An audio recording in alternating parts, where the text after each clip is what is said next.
The president of this country stands several times to address us, we citizens. Most times we don't understand what you say. But for benefit of that, I'm going to go ahead to ensure that this conversation is printed on all pages of newspaper, so that if the president cannot, I'll drop. Saying for the benefit of that, I'm going to ensure that this conversation is also printed in pages of newspaper, so that if the president cannot understand my words, you would be able to read clearly. Mr. President, you are the commander-in-chief of the Armed Forces of the Federal Republic of Nigeria, but you have failed to protect me and my family. You are the father of the nation. You have failed to show sympathy and emotions and concerns where necessary. The wife of the president is supposed to be the mother of the nation. She has failed woefully in showing us who and what the power of a mother is. This is not the Nigeria we want. We didn't understand when you were telling us, assure you, I assure you, I assure you. You assured us, we didn't know you assured us failure. We didn't know you assured us killing. We didn't know you assured us suffering. We didn't know you assured us insecurity. We didn't know you assured us a worse education and medical system. We didn't know you assured us the worst yet to happen, broad daylight in our own face. I clearly say that I am disappointed in my president because you have failed to lead as expected. Age, they say, is nothing but a number. You are not the oldest president in the world. The president of Malaysia is far older than the president of this country, whether right or wrong age. But the president of Malaysia does not run helter-skelter looking for medical attention in the name of family doctor. He has built his country. He has built his medical system. He has built insurance. He has built security and safety for his citizens, and he also benefits from it. The president of my country does not have an idea of the numbers of people that are being killed. The president of my country does not have an idea of the number of girls and children that are being kidnapped and raped on a daily basis. The president of my country does not understand the level of poverty an average man is living on. The president of my country does not understand what the exchange rate of this country has turned out to be. Yet you fly planes going from one country to another, giving assistance to other countries, when your own motherland is burning. Your own motherland was on a nosedive, but now it is completely gone. What do we have left? Nothing. No business is surviving, no business is thriving. Expatriates have gone. The other and the most lucrative business now is banditry, killing and kidnap. Mr. President, is this what you assured us? Mr. President, is this the country our children will grow in? Mr. President, is this the labor of our past heroes? You are so insensitive and unconcerned. That is what irritates me the most. You stand to address us without understanding the gravity or the consequences of what you say. This is a generation that wants change. This is a generation you cannot mess with. This is a generation that understands.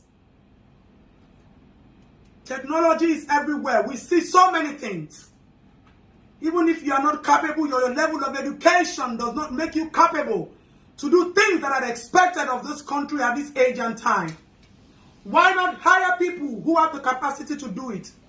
Why surround yourself with liars and greedy men who think about what they want to steal and what they want to go home with and the lies they want to tell you? You are a father. Do you take time to speak to your children? The medical system of this country has so failed that people die every day out of negligence of practitioners or lack of equipment. Yet we have people, we have looted funds that are being brought back into this country. We have Desiani's funds, we have Abacha's funds, We have Iboris funds. We have so many funds. These monies are far more than what the president runs around to borrow. How do you intend to pay these debts?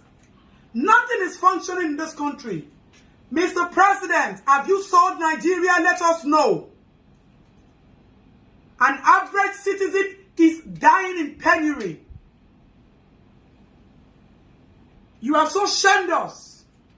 Whether speeches have been written and given to you to read, or you write, you have shamed us locally and you have shamed us internationally, and we begin to ask ourselves, how did we get here?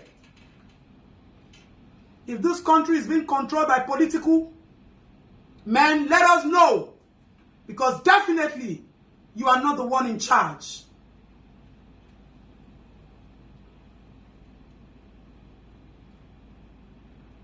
We no longer have international respect. The people who have made Nigeria proud are the people who still believe in the strength of motherland. An average young child in Nigeria has taken his destiny back in his hands. Now our youths begin to do all sorts just to earn a living. Politicians live luxurious lives. And we, our monies and taxpayers are being spent. We finance this country. Every avenue tax is being laid, extortions are being made from the port to every corner of this country. How long do you want to continue to kill us morally? The president, how long do you want to continue to kill us financially? How long do you want to continue to kill us psychologically? It is not by force to rule. How much do you want? We can pay you so you can live. And let's build a new Nigeria for our children. Enough of the killing during the EndSARS, we have not forgotten. What is even happening now is worse than what happened in EndSARS. Who are we? Are we still Nigeria? Are we still Nigerians? We don't even know anymore. But you sit in the power. You sit in your office. That office should be called the office of shame. If the Chief Security Officer of the Federal Republic of Nigeria can say they do not have enough ammunition to protect its citizens, what are you doing with our monies? What are you doing with the borrowed funds? Mr. President, I will drop my address and my full information so that if you want to arrest me or I'm going down for this, so be it. One thing I want to assure you, our politicians and our present leaders and the liars surrounding them, this change will come. This change is near. This change is going to happen. There is nothing left. You people have showed your level of cowardice. You have showed your level of wickedness. You have showed your level of insensitivity from head to toe. But we know what we want for Nigeria. We know what we hope for our motherland. The labor of our past heroes saved us. But nothing has been done from your own dispensation. Mr. President, as the father that rules my country, I am ashamed that this is where you have pushed us. And I pray that sooner than you people think, this change will come.